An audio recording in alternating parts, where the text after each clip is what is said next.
Timmy and T, yeah, we raising the bar. Every sip's an adventure, we shooting for stars. Cut those wheels, take the scene, now we gliding in style. From the vineyards to the lounge, we redefining the mile. 4092 the base, where the legends reside. Mixing vibes, not just drinks, it's the culture we provide. Tuesday libations, Wednesday we scrutinize. Catch the flavor, feel the energy, we on the rise. Let's have a toast for the real ones. Let's have a toast for the real. Let's have a toast for the real ones. Let's have a toast for the real. Let's have a toast for the real ones. Let's have a toast for the real. Let's have a toast for the real. Yeah. Have a toast for the real ones. Have a toast for the real.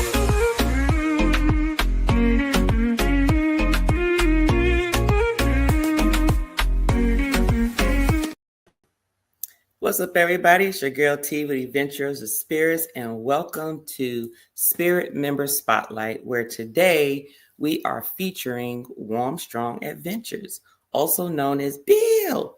But just to introduce him in his own words, because I've tried to look at things to try and give him a great introduction based on his channel. However, why he actually does his channel and how he feels about traveling, he pretty much summed it up very well in his About Me.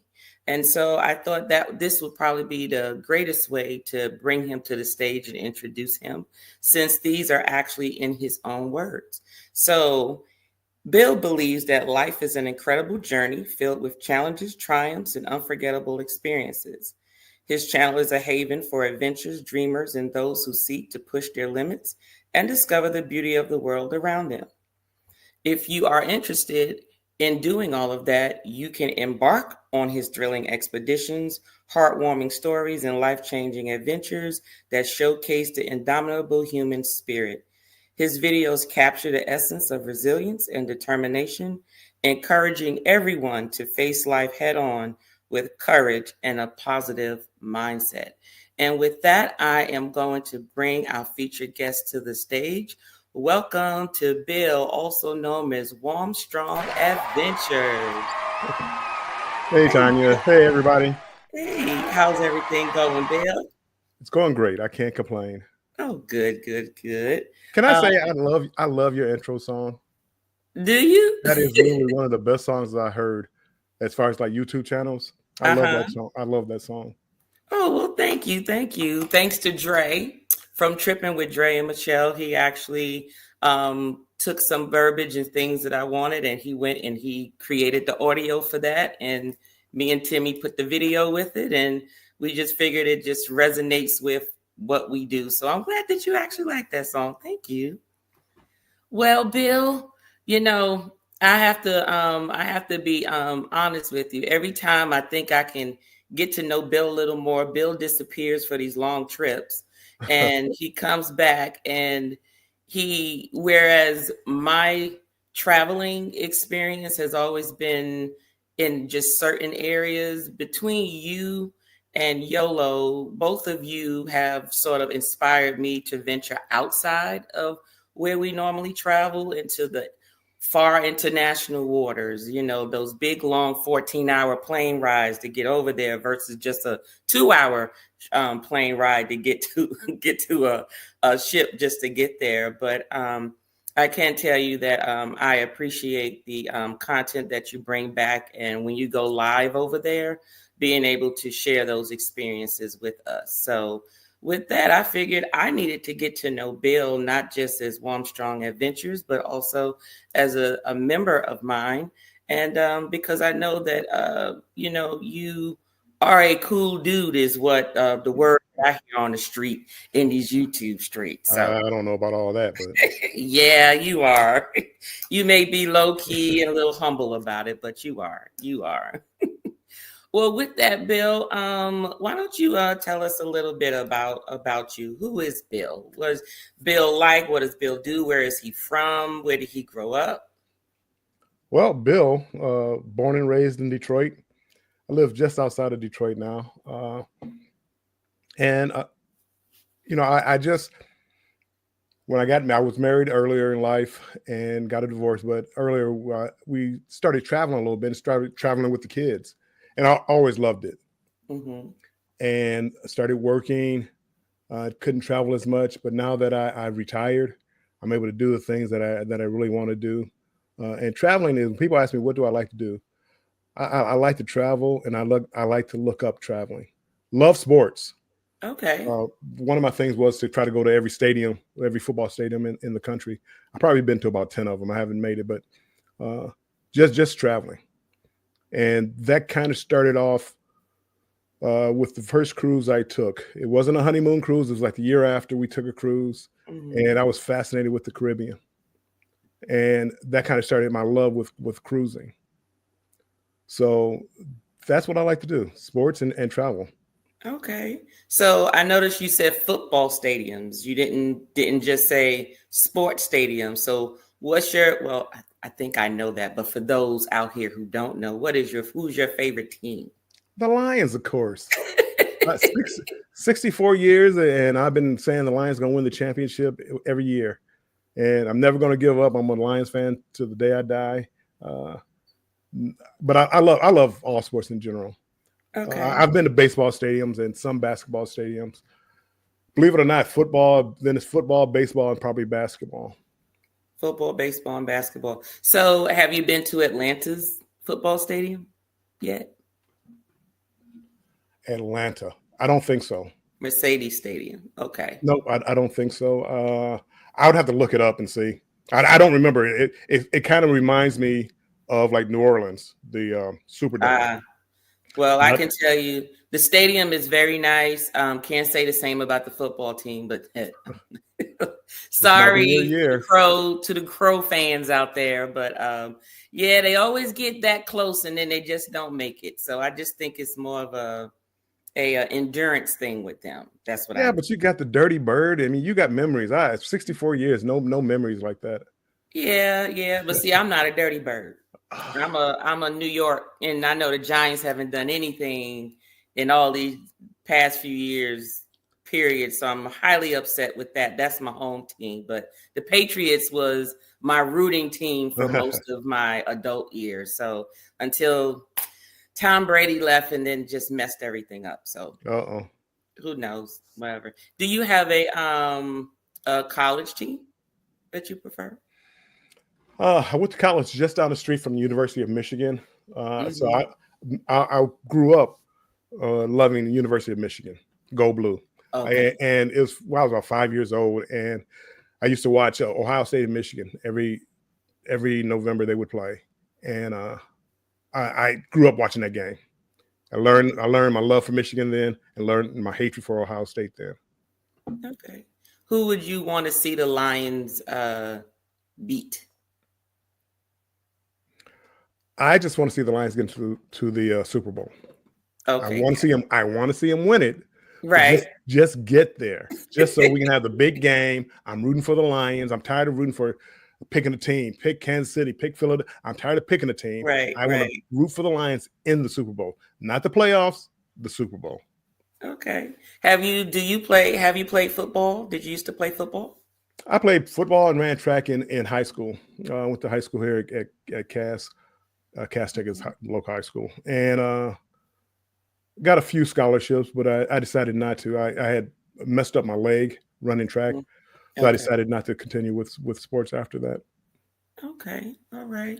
Did you in terms of college, what's your alma mater? Eastern Michigan University, which is about 5 miles east of University of Michigan. Okay. You said you retired. What was your, was your career, was it something that you always wanted to do, loved to do, or was it just something you just did? It's something more I just did. I mean, it grew on me. I was in law enforcement. Okay. And it grew on me. Just being able to help people. Okay. I know a lot of times, I mean, the way the world is now, it's like either you love them or you hate them. But I always thought I was one of the good ones that I went out of my way to try to help people. Well, it takes just a few good ones to try and turn things. It's just that the bad ones always seem to get the most publicity. So that's what it is. Worse.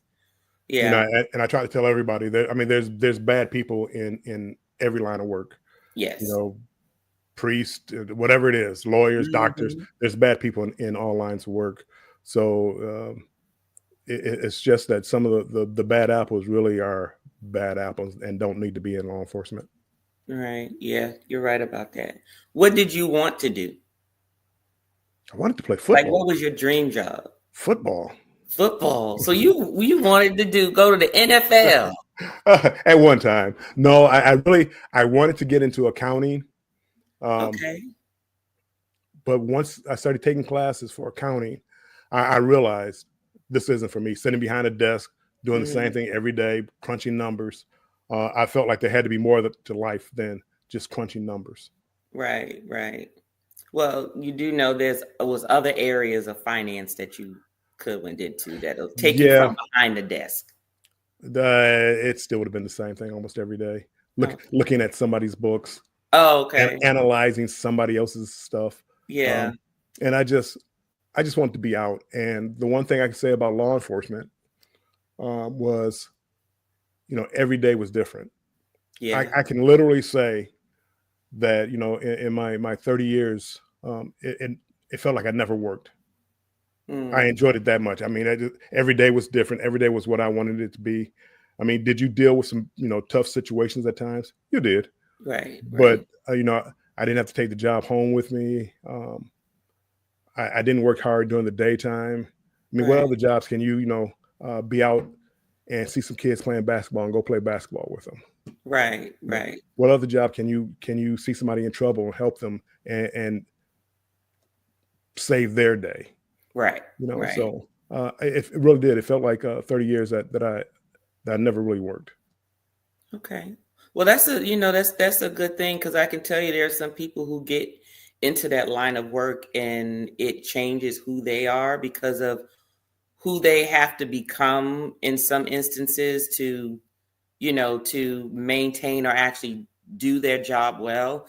My first husband, actually, we was only married for about 2 years, but he was a correctional officer, and so that job seemed to be very taxing from a psyche standpoint, just because of having to understand the psyche of inmates and when to look out for things, what to do, and things like that. So for you to say that, and I know it's different being inside the four walls of the jail, working with them every day versus outside, where it can be anything and even more dangerous to me, being outside in the actual community as a police officer.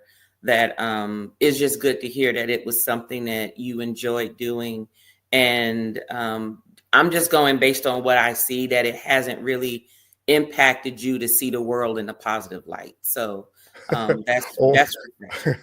I'm damaged. Don't worry You about are it. you I'm damaged, damaged. Bill? I'm damaged. I mean, certain things, you're not supposed to see, Right. and when you have to deal with it, and when you're on the streets, you can't.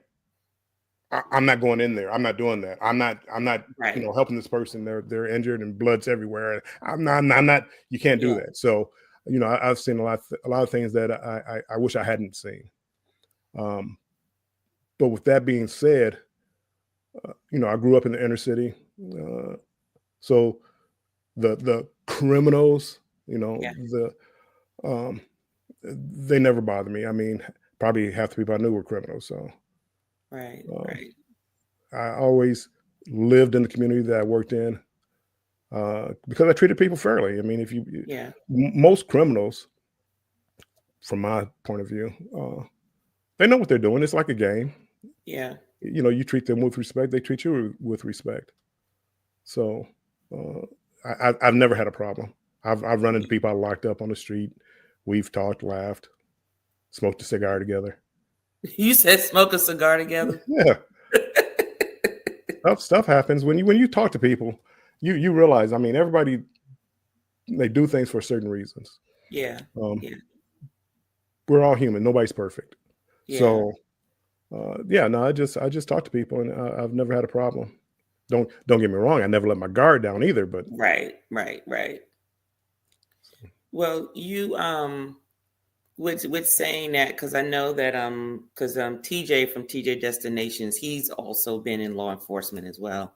And do you, with the community that you dealt with in your career, did you find that most of the criminals were maybe a product of their environment, or were they, just they knew better, they just chose something different? Or would you say it was pretty much even or more or less of one or the other?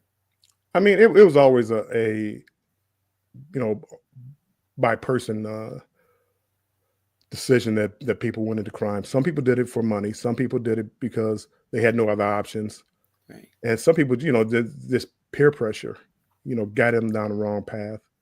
But that's when you get a chance, for me as a law enforcement officer, that I could actually talk to some of these younger kids and try to guide them in the right direction. They may not want to listen to me. They may not want to do it, but that's on them. We all make a decision in life. And I try to tell everybody, I try not to blame other people for whatever happens in my life. Whatever goes on, it's because I made that decision.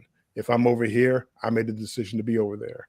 If I did this, I chose to do that. If I chose to go to college, if I chose not to go to college, that was a choice I made. It's nobody else's, responsibility. So I never blame anybody else for anything. Okay. So a little more on the fun note.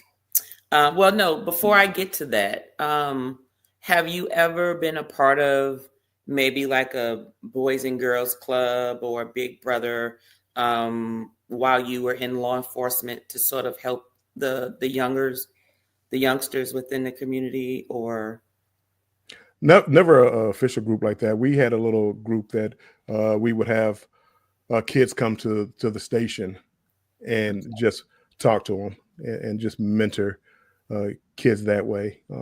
It was always a lot of fun, especially like the young kids.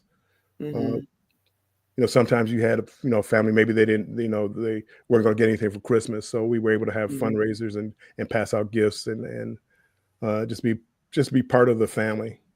Right. Okay.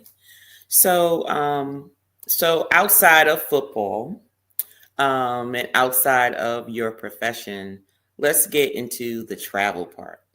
So you've been pretty much, I wouldn't say every single place, but you've pretty much been to a lot more places than I've been. And I do hear you sometimes talk about some ships versus other ships, and you're very passionate about certain ships. So I have to ask you, what is your favorite ship from a cruise standpoint versus the worship? Like when I say worship, I mean where you will be like, I don't care if they gave me free cruises every day of my life, I'm not doing that anymore. Have you ever had that experience? No, I've never had that experience. I mean, Scott, Controversial Cruising, we do a talk show every Wednesday at 7 p.m. Eastern time, and we talk about ships. And we both agree that our least favorite was the Carnival Luminosa. Well, my last cruise was a 29-day cruise on a Carnival Luminosa. So, I would go back in a heartbeat. Okay. It goes back to like old time schooling or cruising, because they didn't have a lot of options. The food options weren't that good. The entertainment wasn't that good. So that's why I've never been on a cruise that I wouldn't go back on. Okay. Never. Okay. So I would go back on in a heartbeat. But I like some of the newer ships. My favorite ship is probably Utopia of the Seas. I'm just getting into Royal. Okay. And I've probably done like about four ships on Royal. And I think Royal does it right. I think MSC has some nice ships and a good price point, so they're becoming one of my favorites also. But never really a bad experience on a cruise. Okay. Well, that's good to know, because I just saw a deal where Carnival's trying to do some adult sailaways. But it's funny because if you look in Shipmate, you won't find no sailings. So I didn't find it when I went in Shipmate to book, to let folks know this is where I'm going to be during this time. But the two ships that they had for those sailings was the Luminosa and the Carnival Conquest. And it was so funny because I said, okay, well, this is ironic because I'm going to be talking to Bill later today. And I remember him saying something about Luminosa. And I'm like, I was telling my friend, I don't know if we want to go on there. Let's go ahead and just hop back on the Conquest instead of the Luminosa because I'm not too sure about it. And I said, I'll just ask him about it again later. But since you said it's not something that you would never go back on and you Right. just have a 29-day, was the Luminosa better this time than it was before? They fixed a few things from the last time I was on it. Last time I was on it, the ice machines didn't work. Mm-hmm. The entertainment was about the same, if not exactly the same. But the Luminosa is fine, especially like for a 7-day cruise or under. Mm-hmm. When you go for longer than that, it's just tough to try to keep you entertained. When you look at these newer ships, they have the ice shows and the bowling alleys and the roller coasters and all the rock climbing walls. You're not gonna find any of that on the Luminosa. But if you have some nice ports, you'll be fine on Luminosa. Okay. Carnival has a problem with closing the roof a lot of times. It has an enclosed roof where it has a roof that you can close to enclose the Lido deck. And for some reason, Carnival, even though it's 40 degrees out, it's just hard for them to close the roof. I don't know how much it costs to close the roof, but most of these other cruise lines, like MSC, if it starts to rain a little bit, they close the roof. They close the roof, and you're able to still enjoy the Lido deck. On a smaller ship, if you can't use the Lido deck, now you have to, what do you do with all the people, and they're all going inside, right? And they don't have the space inside to really accommodate a lot of people. Okay. What would you say was your most memorable that literally resonates and sticks with you no matter where you go out of all your travel that you've done in your life? Probably, I'm going to say there's two: Alaska and the French Polynesian Islands. I thought both of those were like the most beautiful places I've ever seen on Earth. One is cold weather, and one is warm weather. Mm-hmm. But I mean, the French Polynesian Islands, Moorea, I mean, it was like, watching a movie, and like a Jurassic Park or something, and just seeing the mountains and all the greenery. And I mean, it was the most beautiful place I've ever seen. I like warm weather, the warm waters. You do have to worry about sharks out there, but I get over that. You said you get over that? Yeah, I get over that. How do you get? I don't go out there deep in the water, and I'm very particular about what I get into. They actually in French Polynesian Islands, I was at Nomea, and they closed the beach down because of the sharks. Oh. But it was still beautiful. The beach was beautiful. I still enjoy my time down there, and it's not commercialized like. When you go down to the Caribbean now, every place is commercialized. Everybody's trying to sell you something. Everybody's trying to, and it wasn't like that there. You had people trying to sell stuff, but those are just like locals. They don't get a cruise ship, 2 or 3 a day. They get one a week maybe. Oh. And they come out and they'll sell you some juice. So most of the time you're just dealing with like the local population, where the locals eat, where the locals drink, and I really love that. Okay. All right. Well, what would you say out of all your travel you had the best food? I'm not a foodie. Okay. I enjoyed one of the better meals that I've had was recently in Japan. We had some boiled pork and rice, and it didn't sound like much, but I wound up getting it, and it was good. Boiled pork and rice? Yes. I got a picture of it. I'm gonna when I decide to put this out, whenever. But it was delicious. Now it could have been I was on, 10, 12, 15 days on Luminosa, and they don't have Guy's burgers. They have like off the grill, which is a knockoff Guy's burger. Okay.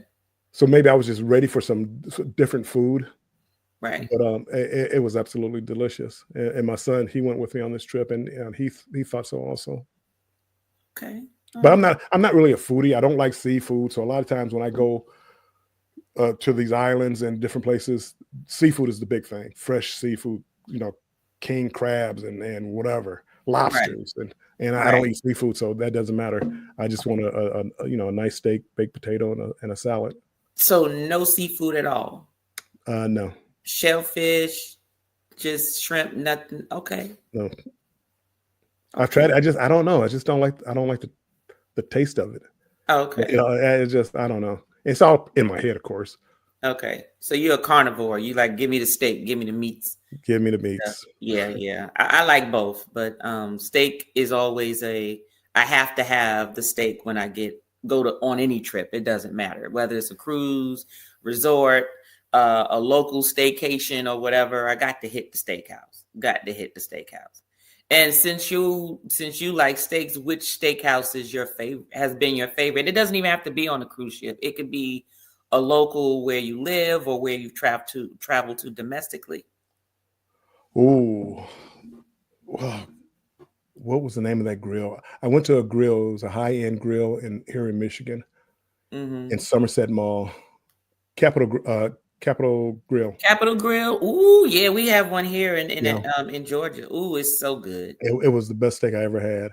And back when I went, they had it where you could smoke cigars inside. Really? So I was able to have my meal, have my drink, and light up a cigar right afterwards, right there at the table. And it was the best time I ever had as far as food. Okay.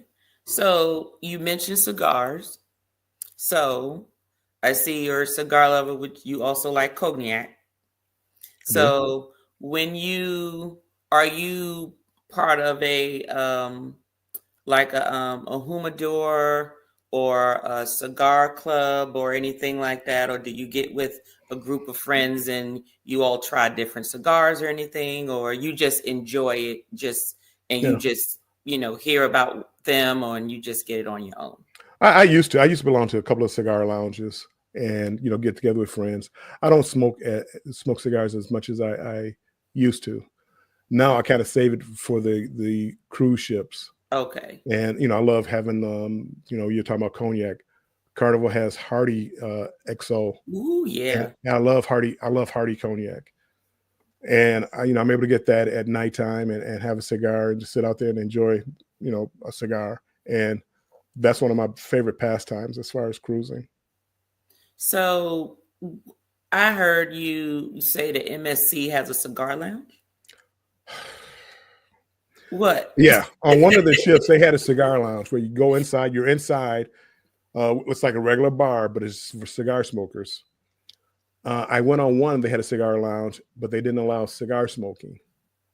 So you could buy a cigar there, but you had to take it outside to smoke, which made absolutely no sense. That makes no sense. It's changed the name of the lounge to something else. But anyway, they did. And I heard Princess has a cigar lounge. I've never been on a Princess cruise line. So hopefully soon I'll be going on a Princess cruise line. And hopefully they have an indoor place to smoke cigars. And when it's warm outside, it doesn't really matter. But a lot of places have it where there's no cover. So if it rains, you get wet. Or Okay. if it's cold, you're cold. I just need someplace where it's just comfortable. Carnival Firenze had a nice little smoking area where it was covered, kind of enclosed. So you have like a small group where we're enclosed. And I really enjoyed that one. Okay. Yeah, I know there are a few resorts that have cigar lounges where you can sit down and smoke in and stuff. They're Oh, yeah. not big. They're not big though. They're, you get your cigar cabinets and they also sell, depending on where you go, they may have cognac, but most of the places I've seen them have been more so in the Spanish location. So like Punta Cana or Mm. Cancun or something. So they're mainly selling rum or tequila. They may have some cognac and they'll have like the lounge couches and so forth. So you can actually sit, you can try some of them before you actually purchase them. Right. And I thought that was cool. Now I don't smoke them, but I love the way they smell. I am fascinated just about learning about them.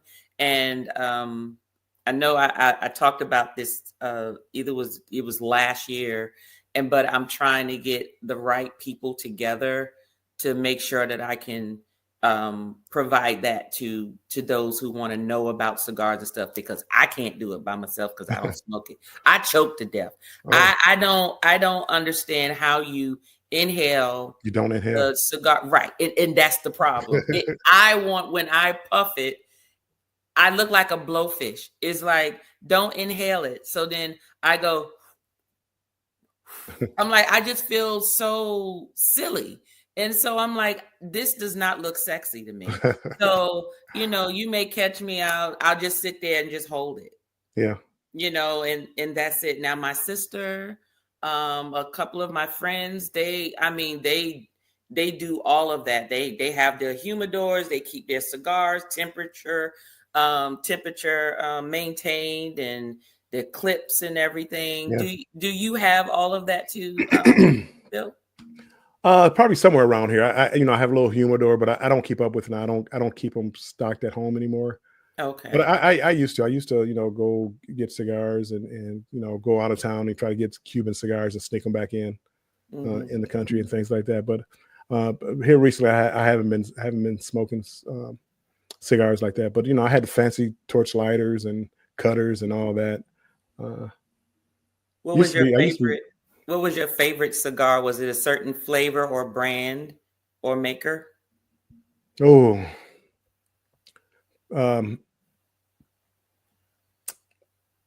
you had a Gurkha that I used to like. It was a brand called Gurkha. Okay. That was a decent price, but a good cigar. The Cohibas were always a good cigar. So that's about it. I mean, you kind of get what you pay for. I'm not a big fan of Cuban cigars. Okay. Back years ago, Cuban cigars used to be better than what they are now. But now you find the Dominican has cigars that are comparable to the Cuban to me. So, I just like what I like. If somebody recommends one, I'll try one.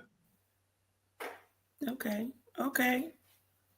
So you don't smoke them like you used to, but if someone introduce you to one or try one, you'll be able to do that. Oh yeah, I definitely would do that.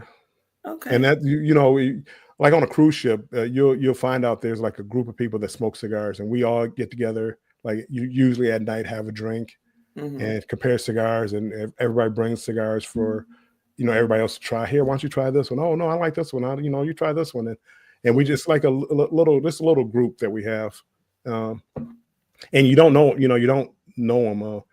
I went on midnight group cruise. And one of my favorite things was at night we would get together and smoke cigars and chat. And to me, that was like one of the best times I had, out there. I think what was it? Cigars Under the Stars? I think we did it every night though. They did have an event, but we did it every night. So it was a nightly thing, but it was Cigars Under the Stars. Was that after the casino or before the casino? I don't know. Casino, I do try to keep deals coming in. So I'm not really a big casino guy. Yeah. So I'll just walk through, and if I start playing, if I start winning, I'll stay there longer. If not, I'll leave and come back. Love playing blackjack. Slot machines, to me, it's just luck. So I know a lot of people love slot machines, but I don't know. Maybe I just don't know how to play slot machines. But to me, it just seems like luck. I prefer blackjack. There's no way to play the slot machines. It's my husband, he looks at cowboy slots and he will watch it and he'll go, let's go to the casino next weekend. And we'll go. And I think I vlogged one time because he was like, we are going and I've been watching and I'm going to go with this money and I'm going to win this. And we get there and I'm like, okay, well, we're going to vlog this special strategy that you so-called have. Let's see how that works for you. And at the end of the day, the outcome, the strategy was know when to get up. Know when to get up. I mean, know when to get up. You No, might when get lucky and win some money, but more than likely you're not. But it's about right. having fun. Cowboy Slots, I do watch that show. Uh-huh. But he tells you it's like, a lot of machines are very volatile. Yeah. So you're either looking for a big hit or no hit. And I Right. prefer, excuse me, I prefer finding a machine that lots of little hits. I mean, with a chance Yeah. to win a big one, but just let my money stretch for a little while so I can Yep. sit here and have a drink. A lot of times on Carnival, I drink free in the casino because I'm on a casino deal. Mm-hmm. So I needed to stretch until my drink comes. And you don't know how many $40 free drinks I've bought. Oh gosh, you're right. You're right though. And I always wondered, why do they take so long to bring your drink back? And it's because they want to make sure that you're playing, Right. But I'm similar to like you. I'm playing to get my reward points, right? Yes. Like, I mean, it's fun to say, hey, I hope I hit, something big. But Yes. as long as the machine is gonna give me back money so I can keep playing, it's going to be a win-win in the end, right? I mean, Right. you either going to hit and win or you're going to get some more cruises. It's Right. one And of that's the way I look at it. I just got off the 29-day cruise from Brisbane, Australia to those. Seattle, stops in Japan and Alaska. It was a free cruise. I mean, it was like $100 per person, interior cabin, but it's $100 per person with they gave me $200 onboard credit. So, if I gambled, let's say, and got 5,000 points in Carnival, Right. it was worth it just for that cruise alone. Right. People were telling me on the cruise they spent $5,000 on the cruise. I'm like, really? Ooh, no. And I'm drinking free in the casino, and Right. and this particular casino, I don't know how it might be just on that particular cruise, but you could walk up to the bar and just order your drink. Yeah. So you didn't have to wait for a waiter or anybody to come, take your order. So that was nice because then I could get a drink and go to the show or whatever. But no, I play for points to get discounted cruises, free cruises. Okay. So you say you play blackjack, and that's probably one of the reasons I guess I don't go to the tables as much anymore, is because I'm always trying to get to my next tier with points. But do you get rewards with blackjack, like with the tables? You do. You still get points. With each one you get points. Excuse me. They don't add up as fast as they do with the slot machines. So that's why when you see me playing a slot machine, I'm just trying to earn some points. Right. If I see a slot machine, whoops, got that. Yeah, I forgot to disconnect that. It's not working for me. Uh-oh. Do you have a Mac? No, HP. Okay. Yeah, it's something that Mac does. They fancy Apple. Yeah, Okay, yeah. that's fine. Nope. Yeah, no. No. But again, I don't believe you can get rich playing slots. I see a lot of people, putting tons of money. I don't know what they make. I don't know, what they do, but I don't know how they spend the amount of money that they do in the casino. Well, I actually saw a guy literally, he literally walked over, sat down right next to me. This was one of them Buffalo slots. He played max bet at $10. So he was playing about $25 a spin, right? He was playing $25 a spin. And he just kept hitting it. And after he hit it maybe 5 or 6 times, it got the bonus round, right? And the bonus round, because of what he was playing, he automatically kept getting payouts. Like he literally sat there, hit the button 6 times. The bonus round came about.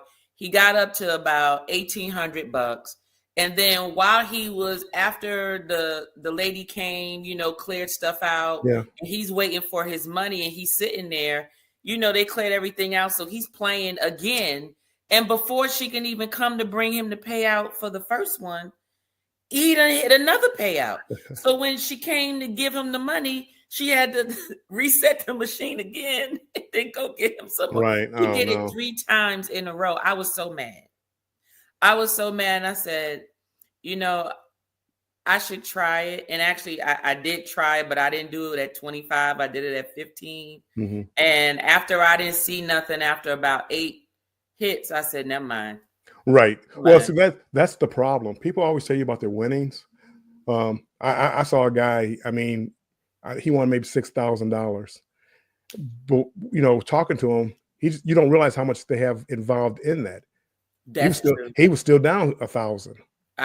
He hit a jackpot for 6,000. Everybody, yay, what a jackpot, yay. he was still down. So he's like, oh yeah, I got it, but I played double this. So right. I got most of my money back. So no, I'm not really big on gambling as far as that. Craps, I've played, but I don't. It's so busy. I don't know. It intimidates me on a cruise ship. Why? I don't, because everybody's just moving money around and yelling and screaming, and I don't know what's going on.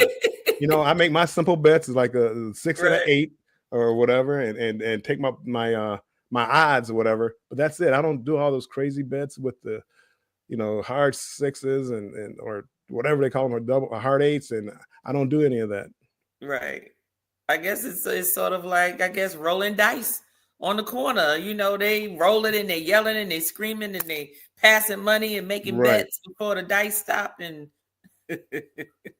I never understood. I tried watching it, and a few people, took me over and trying to show me how to do it. It was just too much going on. I mean, people at both ends of the table, money moving everywhere. Mm-hmm. I never understood it. Yeah, the only 2 table ones I'll do is blackjack and roulette. Those are the only 2. With roulette. Blackjack being the most. Roulette, I don't know. I'm usually like, just give me either black or red or odd or even. Like I've seen people put chips in between numbers and at the head of the lane, and I'm going, that's too much. Yeah. I mean, I understand what they're doing, but it's like at a certain point, you just got to get lucky. Right. Because if it hits a green, it takes all your money. And if you bet, there's like one chip is like $36, whatever. Mm-hmm. So if you bet more than $36, you automatically lost unless you somehow got 2 chips on one number and it hit. I don't know. I don't understand it. Right. Well, I don't know. I have a friend where that's all she plays. She sits there, and I'm talking about will play when everybody else is ready to go. And she's like, I'm on a streak. I can't get up from the table, and I don't want to lose my spot. And they just swear out by wherever you're sitting. It's like a vibe and an energy. And if one person gets up, it messes it up for everybody. And I'm like, really? I don't know. I couldn't tell you. Just let me hit this button over here where I can sip and put my feet up and just rake it in. Well, there is a strategy. Like if you find like one of those machines, roulette, I found it on MSC, I believe, and Carnival. Oh, the electric roulette. Yes, they do have it. Mm-hmm. There's a strategy where you can earn points. You're not going to make any money, but you can earn points. We'll talk about it off air. Okay. There's a strategy. I mean, you're going to lose eventually. But if you go on for a while, like you're making these $15 bets or whatever, $20 bets, the points are, because each bet, that's a $20 bet, and the points are just racking up. Right. And I wind up doing that just to earn points, just for, don't tell Carnival this, just to keep the cruises coming. I'm pretty sure they know that though. I mean, they do at the tables because they force you. They force you to gamble some ungodly amount to do that same strategy. It's like with the bet 2 columns and then a couple of numbers where there's only like about 4, 5, 6 outs. Yeah. And you just keep doing that, and you don't win. I mean, you win a couple of dollars every time. If you win 10, now you got your bet back. So if you do lose, you still have your original bet. Right. It's a long, complicated thing. Right. Just to get points. Yeah. So we talked casino. So, okay. So you said cognac is your favorite on Carnival. Do you have a favorite cognac outside of Hardy? Probably Remy Martin. Remy is your favorite. It's It probably is. I probably grew up more drinking like Hennessy, but I've learned to like Remy more. Okay. But no, Hardy and Remy. Okay. Yeah, Remy is one of the big cognac houses. I think it's number 3. Yeah. Yeah, it's number 3. It's real. No, don't get me wrong though. I mean, I'll drink any of them. You drink any of them? I I'll drink. don't know. Hennessy, unless it's XO, I don't touch the Hennessy. It's like once you taste the XO and then you go back and you try to taste the regular Hennessy, it's like No, you're right. No, not doing that. Mm-mm. But so we know you like to travel, but when you're not traveling, what do you do to have fun, or what do you do to relax? A lot of times it's more of just watching like even like YouTube or studying like where I'm going to go next, or just talking to people. Like I used to go out a lot, but I don't even like going out too much now. But just talking to people. Certain people, talk politics.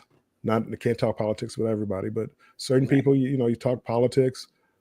But mostly sports, and trying to decide what I'm going to do next. Okay. You were talking about where I work. Well, I had a part-time job at Delta Airlines.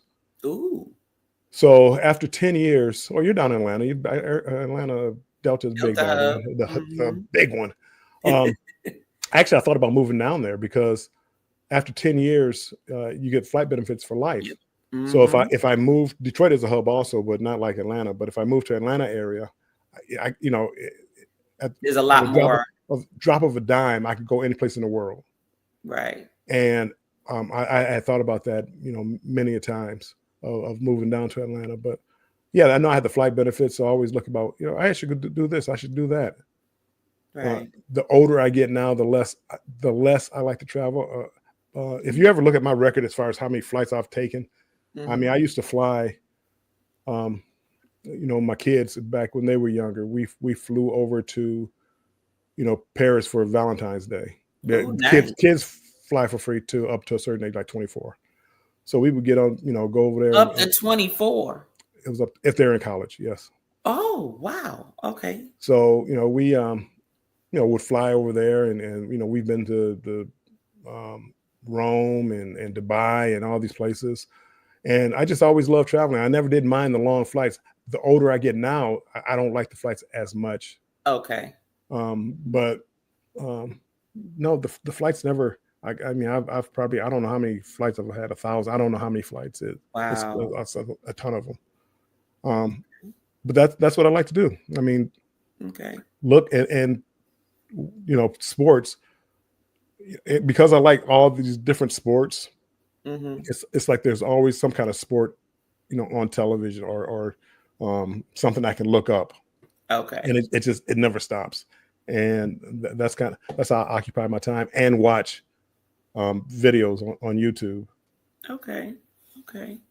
With you traveling so much, is flying, you're just, well, I know you have to fly to some locations, but have you ever traveled via train? Train, I only can remember traveling train one time. I went to Toronto. Okay. Where Detroit is like right across the border from Canada. So just crossed the border and I took a train to Toronto. Never. I do want to take maybe a cross country, get a sleeper car and do a cross country train ride. Yeah. When I go to some of these other countries like Japan, I wanted to get on the bullet train, but I wasn't able to get on that just to see what it's like to be on the train going, 200 miles an hour. Ooh. They're fast. I mean, that's why they call them bullet trains. We're so far behind, like especially like in Michigan, we don't have mass transit, like most places have. You go to these other countries, they look at you like you're silly when you own a car. It's like, hey, there's no place to park. Yeah. So no, you hop on the trains or the buses and go wherever you have to go. And I would like to do that more. I want to be more like you and do some more like land travels or resort stays. Right. I've never really done that. The only resort that I've ever stayed at was like a Disney World resort, and that I don't think that counts. Yeah, no, doesn't count. No, that doesn't count. Doesn't count. It's it to me with resorts, it can be whatever you want it to be. Because there's different type of resorts that you can go to, just like you choose what vibe you want based on what cruise ship it is, then you do the same thing with the resorts. If you want the party where it's practically ongoing most of the day, then there's certain resorts you choose. If you want a balance between the two, sort of like a Royal Caribbean, if you will, then there's certain resorts where, okay, if you want to be part of the party, you can be there part of the party, but there's also a side of the resort where if you just want to chill and relax, and then you got the nightlife where if you want to be a part of it is there, but if you don't, there's other things for you to do, and it's funny because you can be on the same resort and there'll be a whole party and everything going on one end, and on the other end where it's not far away from each other, this is walking, you don't hear anything. Wow. It's like you just want peace. So there's places like that. And then there are places where it's nothing but serene, where you're actually going to disconnect. You don't want to be bothered by phones. You don't want to be bothered by a clock. You don't want to be told what to do on the schedule. It's just whatever you want to do, and you just relax and do whatever. So there's a bunch of different ones. Me and hubby used to go all the time to a resort. Okay. Every year it was like one or two resorts and maybe one cruise. So I can see that. Cruise is more like a sampler platter. I mean, you get a little bit of this, a little bit of that, and when you go to a resort, if you find one that you like, I can see how you just disconnect and just sit there and enjoy doing the things that you like to do. Yeah. When you talk about cruise ships, my favorite cruises were chartered cruises where somebody chartered them out and there was a theme to it. One was the Sheila E. cruise. Ooh, I know that was fun. That was one of my favorite cruises. And then there was one, it was like, what was the name of it? I forget, but they had like Bismarck Key and Coolio and Vanilla Ice. Was and it we're not talking like the cover bands, the actual artist. Right. You talking about, was it Rock the Bells cruise? No, but it was on that line, but it wasn't that one. Okay. And that was what I was leading up to, that right now what I'm thinking about doing is finding, I think you've been on it before. No, I have not. What I am going to do, because Fats and Tree mentioned it, and they say they go every year, but this was the first year they didn't go. But there's one next year in 2026, and they said it should be somewhere around November, but they won't know the date until after this year one is over. Yeah, the people that normally go will get the first emails to say what dates the next one are, so they can book it. And I told them, please let me know when it is, because that is definitely one I want to go. I'm in there with you because even though they're very expensive, I mean, you get interior cabin for 4 or 5 day cruise, $4,000. Oh wow! Does it include drinks? No, this one. Well, the one I went on didn't. Let me take that off reactions. There we go. No, but it was the most fun I've ever had on cruise ships, because you're literally there with your favorite music or whatever. I mean, they have Comic-Con and all these other different cruise lines. So anything that you're interested in, if you can find a chartered cruise and take it, I think you would have the time of your life. I love Prince, and Sheila E. was there, and they, played a lot of her music. It was the Color Me Bad. I mean, the other cruise. I mean, they every night, just all the shows, and the artists, most of them, are out there mingling with the people, right? They're talking, drinking or whatever, and the only artist that didn't do it was Salt and Pepper and Vanilla Ice. The nerve. And those are the ones that needed to be amongst everybody. Well, I would have expected Prince or Sheila E. or Sheila E. was out there, and she, but that was a different cruise. But this other cruise, all the other artists were there, and It was really a great cruise.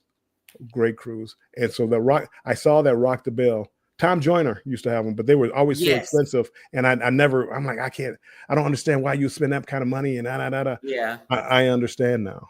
I Right. understand. It's because of the artist. You're paying the artist to be there. You're paying the artist, and they're basically cruising with you. Right. And Right. I mean, it's just a lot of fun. Yeah. Well, there was also a chartered cruise, the Soca cruise, the Uber Soca cruise. I Okay. really want to go on that. Rich and Jazzy.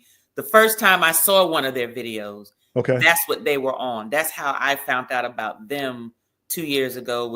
It was an Uber Soca cruise. I was like, oh, they said a Soca cruise. Let me look and see what that's about. Right. And it was non-stop. 24. It was a concert and the music going like 24/7. They didn't go to bed till 6 a.m. and they said the party was still going on. Yeah, nope. This didn't go on that long, but I mean, from the time you got up to the time you went to bed, somebody was performing. Now, you may have never heard the group before. Didn't matter. Wow. You know, because you wanted to be there. Some would be on the Lido deck, some would be in the theater, some would be someplace else. And so, you know, then they would have Q&As and picture taking. And I mean, those were my two favorite cruises as far as not destinations. Right. And they were on older ships. I think one was on NCL Pearl, which is an old ship, and then one was on Enchantment of the Sea, Royal older ship. Didn't matter because the acts made up for it. And you're really, you know, reliving your younger days with all these acts that you kind of grew up with. Were you out there doing all the old dances, Bill? I do not dance, but I was out there. Are you serious? You don't dance at all? You don't even at least two-step? I do a two-step. Okay, so now since you could do a two-step, do you know any of the line dances? No, not really. I'm gonna try to. I say it every cruise. I'm gonna try to learn it. What's the one? What's the one? The new one out? Boots on the ground. Boots on the ground. Okay. Well, they have some other ones that's not. I think that one is probably the most easiest to learn. So I would say yes, learn that one. Just don't be popping no fans, Bill. Just don't. You don't need to pop any fans. No. But yeah, just learn that one. I'm waiting for the cruise ships to update their line like their sail away line dance playlist. That's what I need them to do. It seems tough for them to update anything. You know, it would be nice to, and I guess that they're trying slowly but surely. You know, every now and then they'll add one in. But they all, just to get a vibe, get a feel for, can everybody join in? And if it's popular on social media, then chances are everybody on the ship is going to be able to join in. So, well, that's the one thing. Like as far as like MSC, maybe because it's different. But like when they do their white nights and their party nights in the 80s, it's totally different than Carnival. Carnival, every ship you go on, they play the same songs. It's like all the same. Everything is the same. MSC wasn't like that. MSC was different, and to me, that different is sometimes fun. Okay. So speaking of MSC, because my husband, he's been talking to me about MSC for a minute, and World America came out, and he's like, we gotta go. And I'm like, okay, we can go, but I'm wondering, should the first MSC be World of America, or is there another MSC since you frequent MSC? Yeah, no, it could be the first one. They have very nice ships, and they're somewhat different. It looks like World America. I'm going on it in November, Thanksgiving cruise. I think you'd be happy. It reminds you of an Oasis class ship on Royal, I believe. Okay. I think you'd love it. I think a lot of people that went on that ship recently. I don't think you've heard too many bad things about it. Yeah, no, I have not. I haven't heard not one bad thing. I didn't even hear. Now, the stuff that I have heard previously was not about the ship, but just the people that would be on the ship were just like rude. More so the passengers, not the staff or anything like that. It was just the people on the ship was just rude because I guess they have more of an international Right. crowd population. And so with the World America, I'm wondering if you know, I didn't hear anything about that. So I'm just wondering if that's going to be the same scenario, or is it just that no one's migrated on there yet? Like, it's because it's already so new that no one really, or they're just so excited about the ship being new that they're not paying attention to other stuff. Well, I mean, yes, it is different. It's a European cruise line. So when people from Europe come over here and want to cruise, well, the MSC is what they're used to. So I've been on a cruise ship out of New York, Meraviglia, MSC Meraviglia, and they had like a solo meetup, and I was the only one that spoke English. Well, I'm sorry, I was the only one that English was the first language. So you had 20 people in there speaking all these languages. A couple of people were able to speak English, so I was able to talk to a few people. But when Europeans come over here, they look for like MSC because that's what they're used to overseas. Right, right. So it's heavily. You'll get on there and people, you may consider it like rude, but they just don't know the American way. Gotcha. You know. Gotcha. And the way they have some of their buffets set up, it's like we're used to like being in line. Some of these stations were like you kind of just walk up to, so it looks like somebody's taking cuts. It takes a while to get used to it. And World America, I don't know if they've tried to fix those problems to make it more streamlined, yeah. You know, like North America. So I hope so. I didn't hear anything, so I'm assuming they did something right. Right, right. Ooh, boy. Well, I guess eventually we will get on there. We got so many trips planned already. We're going to try to squeeze MSC in probably next year sometime, but not if we do Rock the Bell, then we're not going to be able to do MSC. I know. But I'm going to look it up and see. But I do want to try that Rock the Bell. I do want to try Rock the Bell. I want to see how much it is. Because I don't need like a balcony and ocean view. Interior room is fine with me. Just how much it is. But I know the previous ones were very expensive, but they're so much fun. Yeah. And how many days is it? I don't know. The ones I've been on are like 4 or 5 days. They haven't been 7 days. 4 or 5 days. Okay. Not long. And I swear I want to say between $3,000 and $4,000 like for an interior. And that's for 2 people or per person? 2 people. Oh, okay. Okay, not too bad. It's up there, but it's doable. When you about to pay $3,000 per person, I'm like, I won't not hotels. Now if you want a balcony now, there might be $3,000 a person. Oh yeah, no, I don't. Just get me on that ship. That's all I wanted. And when you get acts that you like or used to like, and it's a lot of fun, and people are just having a great time. I never had any problems on it. I don't recall. I didn't get the drink package. I don't recall having a drink package, but I didn't mind buying my drinks. Right. I'm not a heavy drinker anyway. Right. So. And plus the drinks that you're probably drinking are grown folk drinks where you don't need to be drinking a lot of them anyway. Well, I sip. The only time I ever tried to really drink was one time. Matter of fact, the Chile cruise. My daughter went with me, and I called myself. I was going to try to drink her under this table, and come to find out, I guess in college she majored in drinking or something. I don't know. Because she literally drank me under the table. And I thought I could drink at the time. Oh my gosh.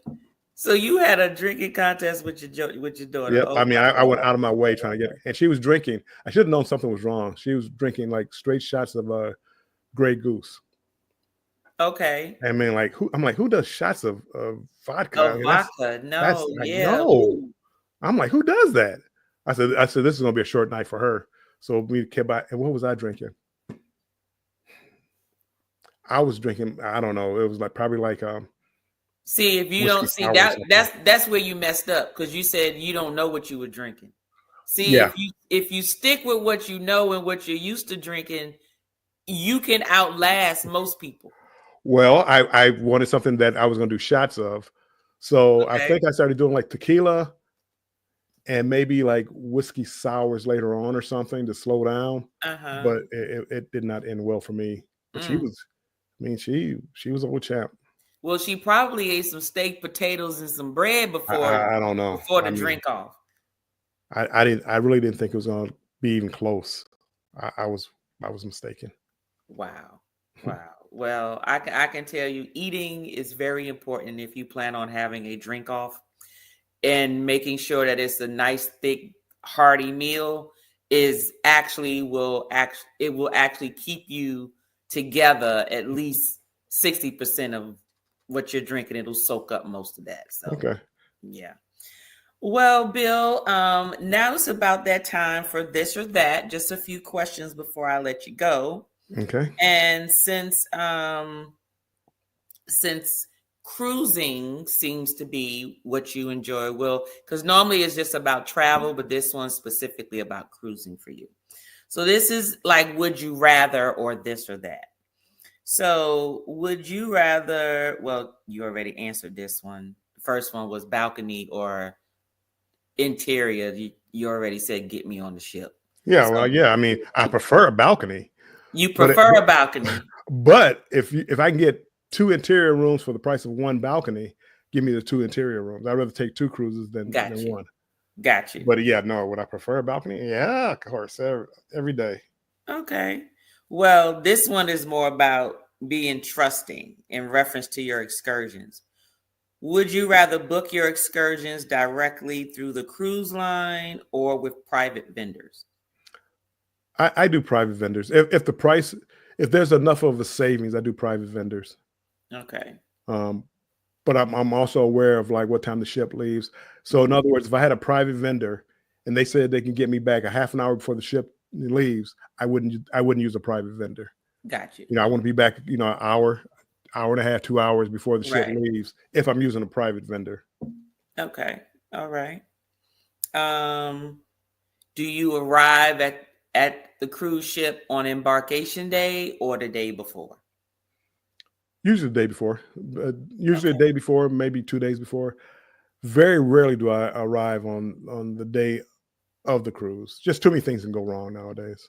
Okay. And You know, I'm flying in. I'm in Detroit, so I'm flying in wherever I'm going. So I have to fly in. and the reason why I chose that as one of the questions is because usually individuals who have been traveling for a very long time, usually they start to sort of go off the grid of what, your newer travelers or people who are always sort of worried because they may not travel as much, maybe not as experienced. So I find that some of the experienced travelers will sort of rear off the advice that they normally tell people who are coming in as tourists. So that's why I asked that question. So Yeah, I no, would have thought by now you probably would have said, yeah, I'll go the day of. It's just like maybe a red eye flight in the morning or something before I get on the ship. the only way I would do that is I look at, and I've done it before. I look at my options. So usually it would be the first flight in the morning. But what if that cancels? What if can I get down there Right. still? So if Okay. I have two or three other options to get down there, Then then you would. I might take a chance. Okay. But up here in Michigan, especially like in the wintertime, you don't know if it's going to be a storm. Mhm. Summertime, you don't know if the wind and trying to get down to Florida or whatever. Um, it gets tough. So I do start looking at the weather well in advance. But if I can, I go like even if it's like the night before. Mm. Um, so I may, if I'm flying out of Miami, I may get down to Miami at 9 o'clock at night, the night Right. before, just so not because I want to go down and do anything in Miami, just so that I know I'm already there. I'm an Uber Mhm. ride to the port, and I don't have to worry about anything. Because until I get there, I'm still worried about am I going to make it until Right. that door closes. Even when the plane takes off, I've actually been on a plane that was diverted from like Orlando to Tampa. Oh, and going to Port Canaveral. So now I'm in Tampa, which wasn't a problem because I could just rent a car and drive 2 hours, 2.5 hours up there to get it. The problem was somehow they lost my luggage. oh yeah. So I mean that was the problem. Even though I mean, how did you lose my luggage? I'm on the flight. How did you lose? The plane was diverted. It wasn't like Right. I got on a different flight. Anyway, that's a long story. And they couldn't find the port to deliver my luggage. Well, what's the address? It's Port Canaveral, the one with the Carnival ship at it. I don't know the address. Right. And he supposedly was there because I'm on the phone talking to him, but I never got my luggage till like a couple of days into whatever our first stop was, Nassau. They mailed my luggage. Are you serious? So what did you? Well, we had that experience with our Icon trip with the crowd strike. Remember when crowd strike occurred? No luggage, no nothing. So we had to purchase all stuff to get on the ship. We had to purchase luggage and clothes and toiletries and shoes and footwear, underwears, and it was a hot mess. So at least you received your luggage at some point. Right. I mean, I had to. The only place where it messed me up really because I was able to buy T-shirts and things like that just to wear around the ship, but the formal night was like the next night, and I didn't get my luggage that night. Well, one bag. I had another bag. I had a garment bag. So my luggage had like my shoes and my ties in it. So I wasn't able to dress up. Well, I wound up buying a tie from the ship or something. Okay. And then going down, but it all worked out. I mean, it still didn't mess up the cruise. It would have been nice to have my luggage, but hey, I'm on a cruise. Well, I'm noticing that a lot more of the ships, their selections of apparel has increased.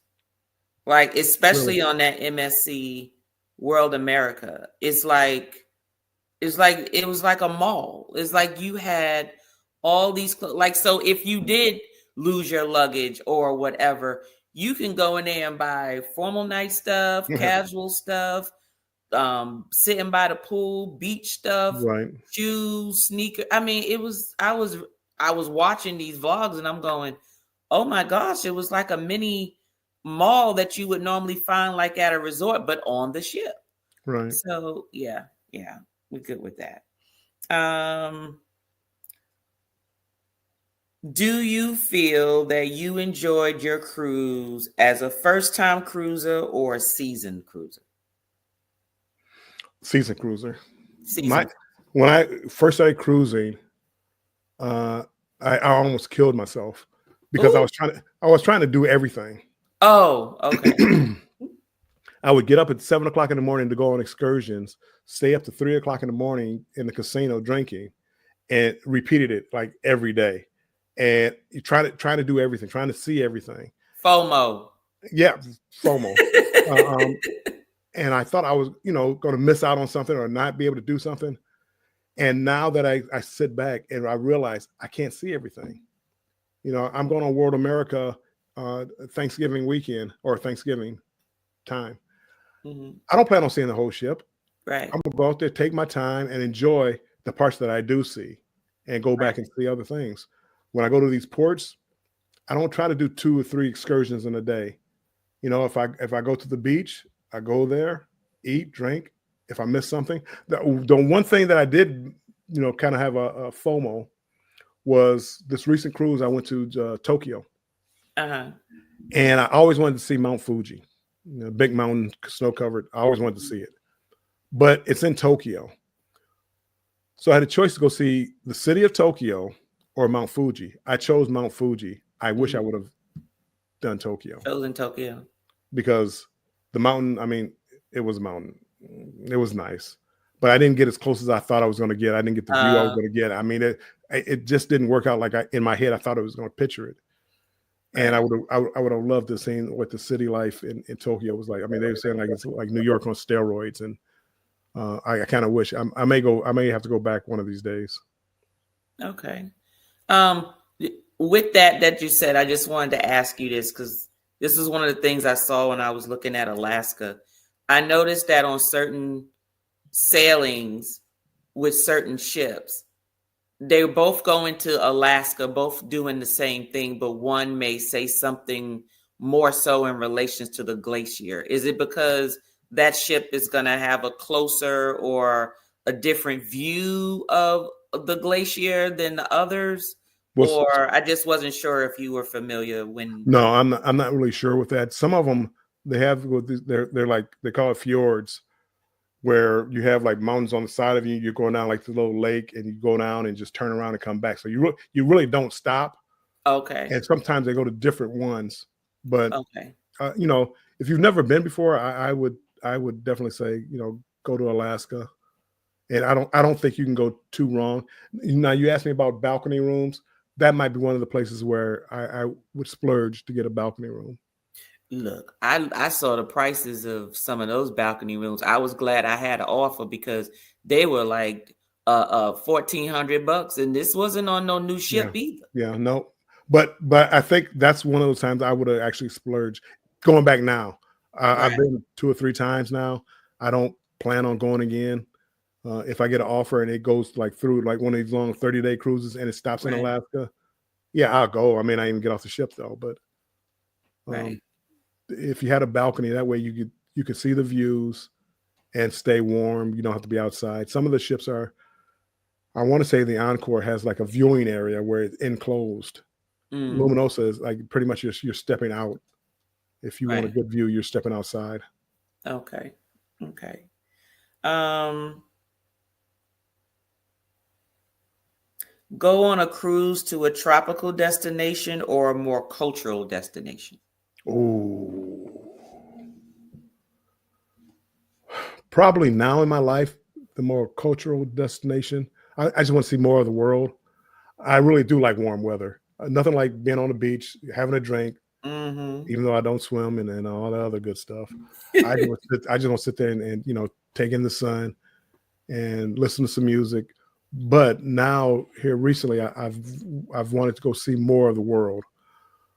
So MH Family Adventures has a cruise going to Greece. So I'm finally going to do Greece. I'm going to go do Greece. Carnival, they had a trans-Pacific transatlantic cruise that starts off in Barcelona and heads back to the States, 14-day cruise. Mm. The Mardi Gras is coming out of dry dock. But I'm Okay. gonna fly over to Barcelona for a couple of days, see Barcelona, stop in a few places, I think in France and Spain, and then come back. So now I'm trying to see more cultural things than just laying in the sun in the tropics. Okay. All right. And one last question. This is in reference to travel and comfort. Okay.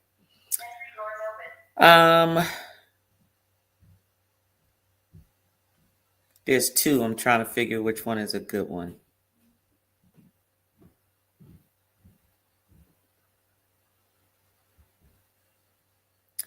Be the first to get on the ship or be the last to get off the ship.